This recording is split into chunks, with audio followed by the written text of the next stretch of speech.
Assalamualaikum warahmatullahi wabarakatuh. Salam sejahtera buat kita semua. Baik, Sobat Museum, saya ucapkan selamat datang di Museum MH Tamrin yang terletak di Jalan Kenari 2, nomor 15. Perkenalkan, nama saya Muslim, saya pemandu dari Museum MH Tamrin.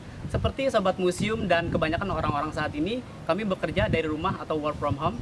Tetapi pada hari ini saya mendapatkan kesempatan spesial untuk mengadakan virtual tour dan menceritakan ke Sobat Museum tentang sejarah Museum MH Tamrin. Ya, baik, sekarang kita langsung aja ke dalam museum.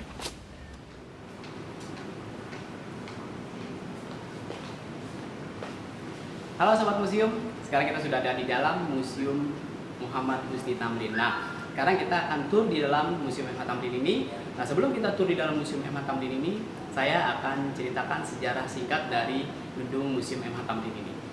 Gedung ini dibangun sekitar abad 20-an oleh seorang berkebangsaan Belanda bernama Meneer de Haas. Kemudian gedung ini dipergunakan sebagai tempat penyimpanan buah-buahan dan tempat pemotongan hewan, yang dimana pada saat itu buah-buahan dan hewan-hewannya dikirim langsung atau diimpor langsung dari Australia. Kemudian hasilnya untuk dikirimkan ke instansi-instansi Belanda yang ada di kota Batavia dan untuk perumahan-perumahan mewah yang ada di kota Batavia. Tahun 1927, gedung ini dibeli oleh Bapak MH Tamrin, kemudian dihibahkan untuk organisasi kemasyarakatan, pendidikan, dan politik. Nah, teman-teman, Sobat Museum harus tahu ya, gedung ini juga pernah menjadi saksi terbuatnya lagu Indonesia Raya oleh W.R. Supratman ya pada tanggal 28 Oktober tahun 1928 ya. Baik Sobat Museum, perlu diketahui juga resminya museum ini menjadi Museum MH Tamrin itu pada tanggal 11 Januari tahun 1986 oleh Gubernur DKI Jakarta pada saat itu Bapak R. Suprapto. Sekarang kita tur di dalam museum ya, mari. Nah, baik Sobat Museum, sekarang kita sudah ada di satu ruangan. Di sini ada salah satu koleksi yang ada di dalam Museum MH Tamrin ini. Nah, ini ada patung dada Museum Muhammad Husni Tamrin atau Bapak Tamrin. Nah, siapa sih dia? Nah, teman-teman perlu diketahui ya, Bapak MH Tamrin ini lahir pada tanggal 16 Februari tahun 1896 di Sawah Besar. Ya. Nah, bapaknya namanya adalah Tamrin Muhammad Tabri. Pak Tamrin Muhammad Tabri ini dia bekerja di pemerintahan Belanda. Kebetulan pangkatnya dia cukup tinggi ya, pangkatnya dia adalah Wedana. Ya, ayahnya berkebangsaan kakeknya dia adalah berkebangsaan Inggris. Dia bernama Ord. Dia salah satu pengusaha hotel yang ada di Petojo dan Sukabumi. Memang keluarga Bapak MH Tamrin ini adalah keluarga yang cukup besar ya, untuk orang menengah ke atas. Tapi walaupun seperti itu, Bapak MH Tamrin sendiri, beliau dari semenjak kecil dia tidak pernah sombong ya. Dia selalu sudah menunjukkan sifat sosialnya dia. Kita lihat dari kesehariannya Bapak MH Tamrin. Semasa kecilnya Bapak MH Tamrin ini walaupun ayahnya seorang Wedana, tapi dia bergaul tidak selalu dengan anak-anak Wedana yang lainnya. Dia bergaul dengan masyarakat orang-orang kampung, anak-anak kampung. Dia sama seperti yang lain. Dia main di kali, dia mandi di kali ya, dia main bola, main becek-becekan, sama lah seperti anak-anak kampung yang lainnya. Ya, Bapak MH Tamrin sendiri tahun 1901 dia sekolah di Bible School ya, sekolahan Injil. Kemudian dia meneruskan kembali di Institut Bos. Nah, dari Institut Bos baru dia sekolah lagi di Koning William III. Nah, dari disitulah dia memutuskan untuk tidak meneruskan sekolahnya lagi atau pendidikannya lagi. Kemudian dia lebih memilih untuk terjun di politik. Tahun 1914 beliau bekerja di Kepatihan, walaupun pada saat itu memang tidak lama ya. Kemudian beliau pindah ke perusahaan kapal terbesar Belanda ya, KPM. Nah, itu perusahaan kapal yang paling besar pada saat itu ya, tahun 1919 ya. Nah, kemudian Bapak MH Tamrin tahun 1919 juga beliau diangkat menjadi anggota Mensrat ya, atau Dewan Kota. Ya, tahun 1927 Bapak MH Tamrin diangkat menjadi anggota Polskrat. Jadi wilayahnya itu lebih besar lagi ya. Nah, disitulah Bapak MH Tamrin kemudian mulai dari situ seluruh perjuangannya untuk rakyat. Jadi ketika dia masuk di dalam anggota Gemenstrat dan Polstrat di situ dia selalu memperjuangkan hak-hak rakyat, ya, hak-hak orang menengah ke bawah. Kenapa? Karena pada saat itu memang di daerah perkampungan oleh pemerintah Hindia Belanda pada saat itu tidak terlalu diperhatikan. Mereka selalu yang diperhatikan lalu pemukiman elit dari orang-orang Belanda, ya, seperti itu. Makanya dari situlah dia memperjuangkan hak-hak rakyat kecil, ya, pada saat itu. Nah, makanya beliau ketika itu sempat juga yang sekarang menjadi yang menjadi tempat penyulingan air bersih, ya, yang menjadi Pamjaya yang ada di Jompongan dulu itu hasil dari idenya Pak Tamrin, ya. Terus Bendungan Manggarai juga sama, itu hasil dari idenya Bapak M. H. Tamrin. Jadi dia selalu semuanya yang diperjuangkan itu untuk rakyat walaupun dia bekerja di pemerintahan Belanda. Beliau meninggal pada tanggal 11 Januari tahun 1941, kemudian beliau dimakamkan di Karet Pak, ya. Sekian kurang lebih biodatanya ada Bapak M. H. Tamrin, ya. Nah, sekarang teman-teman kita lihat koleksi dari Bapak M. H. Tamrin, ya. Nah, baik sobat museum, ini koleksi kita yang selanjutnya. Nah, di sini kita bisa lihat ini ada meja rias, ya. Meja rias ini sendiri memang bahan dari Ida Jubaidah, yaitu anaknya dari Muhammad Husni Tamrin atau Bapak Tamrin, ya. Nah, meja rias ini adalah salah satu meja rias yang menjadi saksi bisu di mana pada saat itu Bapak M. H. Tamrin yang sedang berbaring sakit, ya, tahun 1941 dia diperiksa oleh rumahnya digeledah oleh polisi Belanda atau PID pada saat itu, ya. Digeledah karena dicurigai bahwa Pak Tamrin ini menyimpan dokumen-dokumen penting, makanya rumahnya digeledah oleh polisi dari Belanda, ya, atau PID pada saat itu. Nah, keadaan Pak Tamrin pada saat itu memang sakit, lagi sedang sakit parah, ya. Nah, ini jadi salah satu meja rias yang menjadi saksi bisunya ini masih asli semuanya, ya. Ini yang terbuatnya dari marmer dan kayu-kayu dari kayu jati. Nah, selain meja rias ini, di sini juga sobat museum, ini ada radio bermerek Philips, ya. Nah, pada saat itu memang informasi-informasi tidak secanggih sekarang, ya, tidak sebanyak sekarang. Nah, dulu Bapak M. H. Tamrin ketika ingin mencari informasi, mendapatkan informasi, dia selalu mendengarkan radio ini, ya. Baik informasi itu dari dalam negeri ataupun dari luar negeri, beliau selalu menggunakan radio ini. Sampai sekarang sobat museum, radio ini masih aktif, ya, masih aktif. Ini mereknya adalah Philips. Ada dua macam, ya.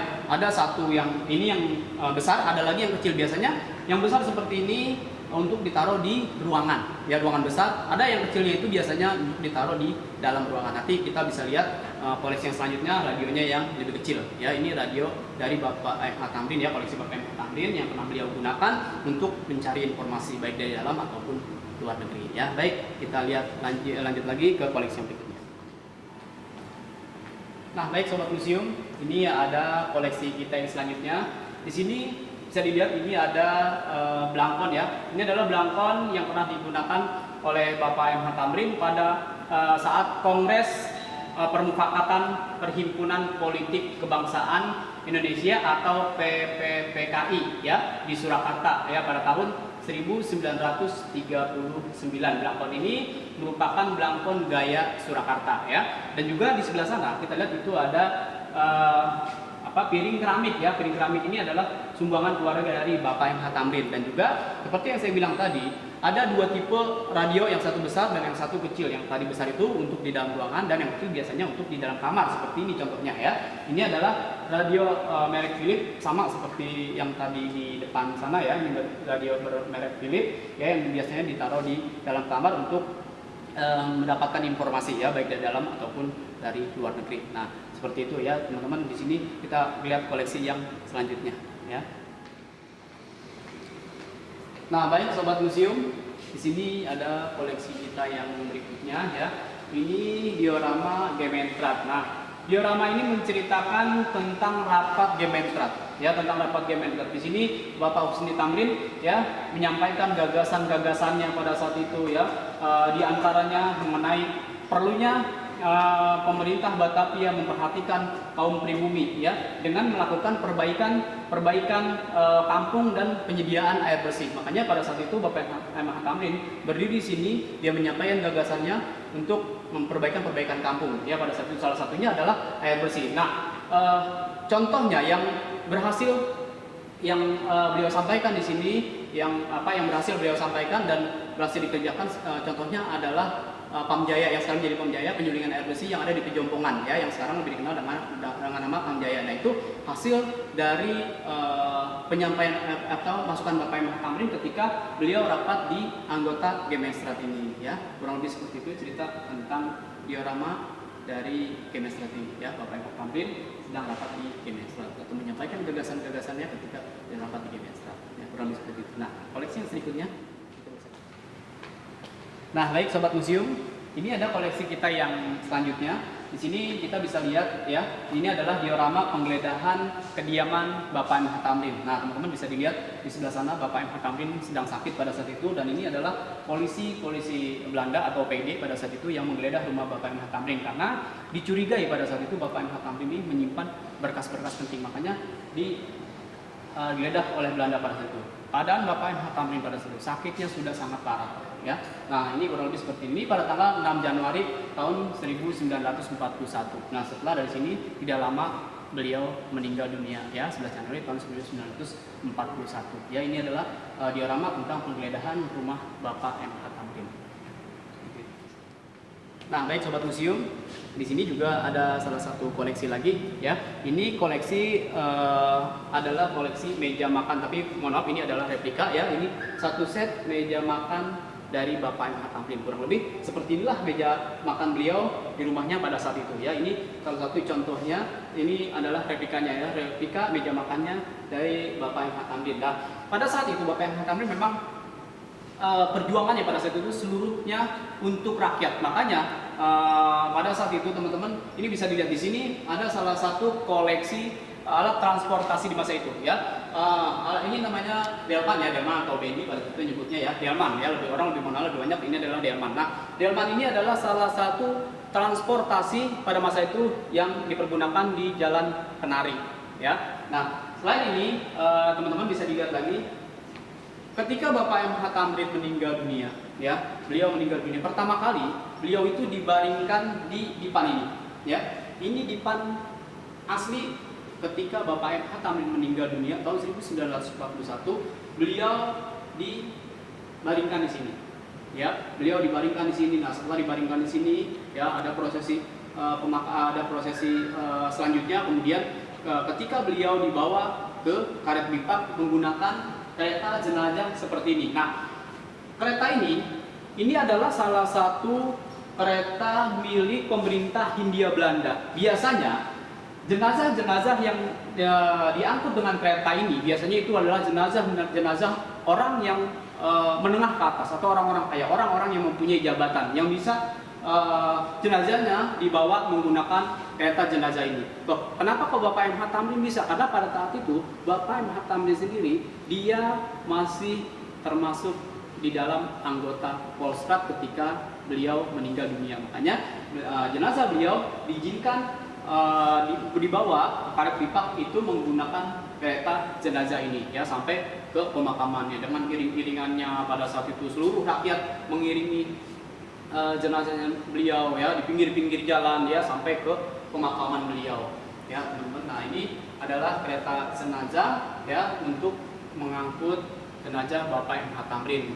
Tapi memang kereta jenazah ini adalah kereta jenazah milik pemerintah Hindia Belanda. Biasanya orang-orang menengah ke bawah, menengah ke atas, ya, atau orang-orang kaya lah yang punya jabatan yang jenazahnya bisa diangkut dengan kereta jenazah.